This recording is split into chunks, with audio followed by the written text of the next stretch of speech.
वह तलाक के कागजात पर हस्ताक्षर करने के लिए कहता है। अर्थात श्यामा जी जमन को कहता है वो तलाक के कागजात पर हस्ताक्षर करने के लिए। जब जमन नहीं मानता तो श्यामा जी उसे जाति छुपाने का आरोप लगाता है। इस वक्त जमींदार और उसका लड़का वहीं पर बैठे हैं। श्यामा जी उसे स्कूल से निकाल देता है, लेकिन जमन वर्मा उनसे डरता नहीं। वह निडर होकर स्पष्ट कहता है, मैं नेत्रहीन हूं, कायर नहीं। वीमा की खातिर मरने से भी नहीं डरूंगा मैं। वीमा को चौथा महीना है। अगर मेरी बीवी और होने वाले बच्चे के साथ कुछ हो गया तो कटघरे में होंगे आप। स्कूल से निकाले जाने पर वह निशक्त जनों के आका के पास जाता है। आका निशक्त जनों के रक्षक है। वहां दिन भर निशक्त जनों की अपनी समस्याओं को लेकर भीड़ बनी रहती है, किंतु वह भी श्यामा जी की बोलती बोलता हुआ दिखाई देता है। वो कहता है, हम सालों साल उम्र भर बिना धर्म जी सकते हैं, बिना जात एक पल भी नहीं रह सकते। पक्षी भी अपनी हैसियत के मुताबिक ही पंख फड़फड़ाता है, उड़ता है। तुमने अपनी औकात का अतिक्रमण किया है वर्मा। जमन कहाँ खामोश बैठने वालों में से। वो कहता है, आप इतने बड़े पद पर होकर भी जात जी रहे हैं, बड़े होकर छोटे विचार रखते हैं। प्रेम के पौधे पर जात की कुल्हाड़ी मार रहे हैं आप। जो श्यामा जी कह रहे थे वही आप कह रहे हैं। ये जो आका है ना, आका के संदर्भ में एक अलग तरह का संवाद हमें दिखाई देता है कि उसका दो मुंह दोगला रूप किस प्रकार से इस संवादों के माध्यम से पता चलता है। ये जो आका है ना, दो मुंहे हैं, उनको अपने चहेते चाहिए, ऐसे वफादार जो पैर चाटते रहे और पूंछ हिलाते रहे। निशक्तों की पीड़ा से उनका दूर दूर तक कोई लेना देना नहीं है। जमन समझ जाता है कि श्यामा जी, जमींदार और उसका लड़का पहले से ही वहां बैठे हुए हैं। जमन किसी से डरता नहीं है। वह किसी भी हालात में अपनी पत्नी वीमा को पाना चाहता है। वह वहां से हताश होकर निकल जाता है।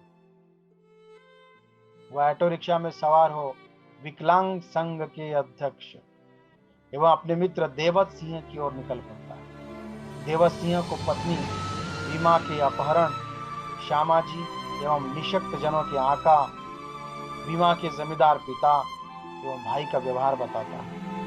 देवत सिंह उसके साहस एवं विश्वास को बढ़ाते हुए पुलिस थाने में शिकायत दर्ज करने की बात करता है। देवत सिंह चौहान को घुटने के नीचे दोनों पैर नहीं है। वह जमन वर्मा के साथ पुलिस थाने जाता है। थाने में शिकायत दर्ज की जाती है, किंतु बाद में पता चलता है कि थानेदार ने FRI दर्ज करवा कर ली नहीं। वह तो वैसे ही टेबल पर पड़ी हुई है।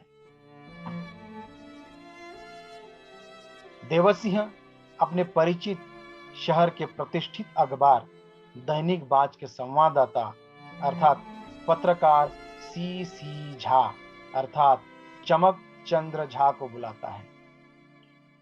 उसे वीमा के अपहरण, श्यामा जी, आका, जमींदार पिता, भाई, थानेदार के व्यवहार के बारे में बताता है। श्यामा जी द्वारा वीमा का अपहरण, नौकरी से निकाला जाना, जाति छिपाने का आरोप, जबरन तलाक पेपर पर हस्ताक्षर करने की बात आदि सारी घटी बातें सुनकर इस पर पत्रकार उन्हें अपने समाचार पत्र के माध्यम से न्याय देने की बात करता हुआ चला जाता है और सीधे श्यामा जी से रूबरू होता है और वीमा के अपहरण, जमन वर्मा की नौकरी से निकालने, जाति भेद आदि का कारण पूछता है।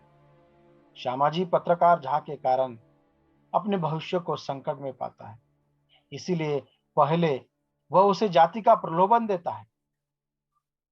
वो कहता है, नीची जात होकर भी उसने बड़ी जात की लड़की से शादी की है। यह धर्मघात है, जात को मात है बेटे झा। ये जात पात छुआछात ही हमारी सांसें है। जात मरी, हम बदर हुए। बेटे, आपकी शिराओं में भी उसी जाति का रक्त है जो मेरी शिराओं में बह रहा है। झा बेटे, दुर्योग यह रहा कि वह लड़की मेरी रिश्तेदार निकल आई। नीची जाति का जमन वर्मा मेरे स्कूल में टीचर और उसकी पत्नी मेरी रिश्तेदार। बेटे, आंखों देखे मक्खी नहीं निगली जाती ना।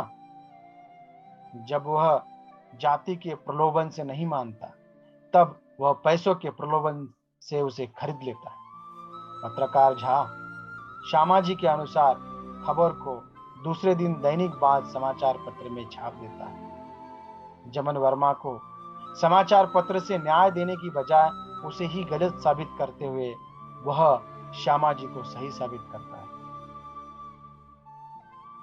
समाचार पत्र में छपकर आता है, नेत्रहीन ने जात छुपाकर ब्याह रचाया,